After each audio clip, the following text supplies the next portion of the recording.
Bar, nge-like. Tapi satu Diklik sedikit dulu diklik. Wangi.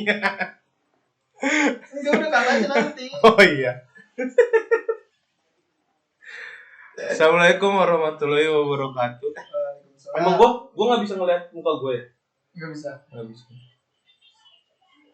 Pada hari ini saya akan mempresentasikan tentang modul 8, yaitu transisi dari analisis ke desain menggunakan diagram interaksi. Tujuannya adalah menjelaskan tujuan dan unsur-unsur model desain, identifikasi elemen-elemen penting dari diagram komunikasi UML, membuat tampilan diagram dengan komunikasi model desain, dan lain-lain. Mantap tuh. Ya, ini adalah gambar dari peta prosesnya. Mantap tuh. Lalu model desain itu dibuat dari model persyaratan, use case, dan model domain. Model desain digabung dengan model arsitektur untuk menghasilkan model solusi. Diagram interaksi UML adalah nama kolektif untuk diagram berikut. Yang pertama diagram urutan, kedua diagram komunikasi, yang ketiga diagram ikhtisar interaksi. Setiap diagram interaksi UML digunakan untuk menunjukkan urutan interaksi yang terjadi antara objek selama satu atau dua skenario use case. Yang kedua, sebuah fragmen dari satu skenario use case. Diagram interaksi UML juga dapat digunakan untuk menunjukkan interaksi yang terjadi di antara keduanya. Membandingkan analisis dan desain. Analisis itu membantu kita memodelkan apa yang diketahui, sedangkan desain itu membantu kita membuat model bagaimana, seperti komponen batas, komponen layanan, dan komponen entitas. Ada analisis ketahanan. Analisis ketahanan adalah proses yang membantu dalam mengidentifikasi komponen desain yang akan diperlukan dalam model desain. Lalu ada komponen batasan.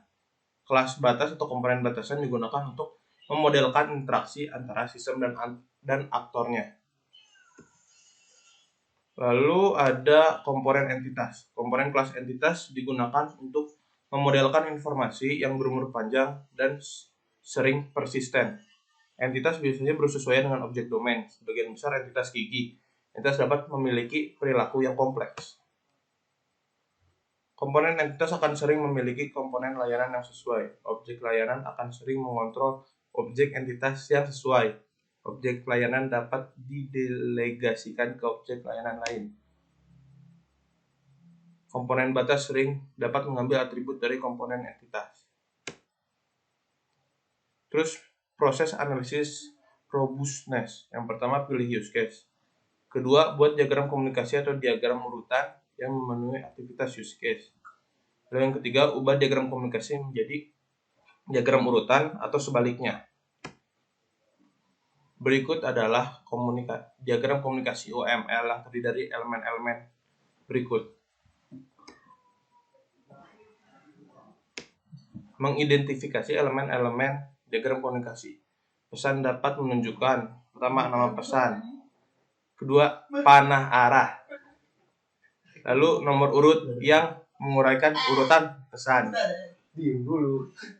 Daftar parameter yang diteruskan ke objek penerima. Kondisi penjaga untuk menunjukkan pesan bersyarat. Yang terakhir, parameter pengembalian. Membuat diagram komunikasi. Pilih use case yang sesuai. Pertama, tempatkan aktor dalam diagram komunikasi. Yang kedua, analisis formulir use case atau diagram kegiatan untuk use case. Untuk setiap diagram, tiap tindakan dalam use case. Langkah 2A, identifikasi komponen batas. Langkah 2B, identifikasi komponen layanan. Langkah 2C, identifikasi komponen entitas. Yang langkah 2D, identifikasi interaksi tambahan. Contoh diagram komunikasi. Dua diagram komunikasi berikut menunjukkan tampilan yang lebih rinci dari pembuatan reservasi. 1. Skenario primer kalau berhasil. Yang 2. Skenario sekunder kalau gagal. Nah, ini adalah contoh diagram komunikasi. Ini juga sama. Diagram urutan memberikan perspektif berbeda tentang interaksi antar objek. Dapat digunakan sebagai pengganti diagram komunikasi. Dapat dikonversi ke atau dari diagram komunikasi. Pecahan. Diagram urutan fragmen mendukung notasi fragmen. Pengguna fragmen meliputi menampilkan loop urutan, menampilkan jalur alternatif, memungkinkan 2 atau lebih skenario ditampilkan pada satu diagram, menunjukkan referensi ke fragmen dengan urutan lainnya, memungkinkan Anda memecah diagram besar menjadi beberapa diagram yang lebih kecil. Ini adalah contoh notasi fragmen.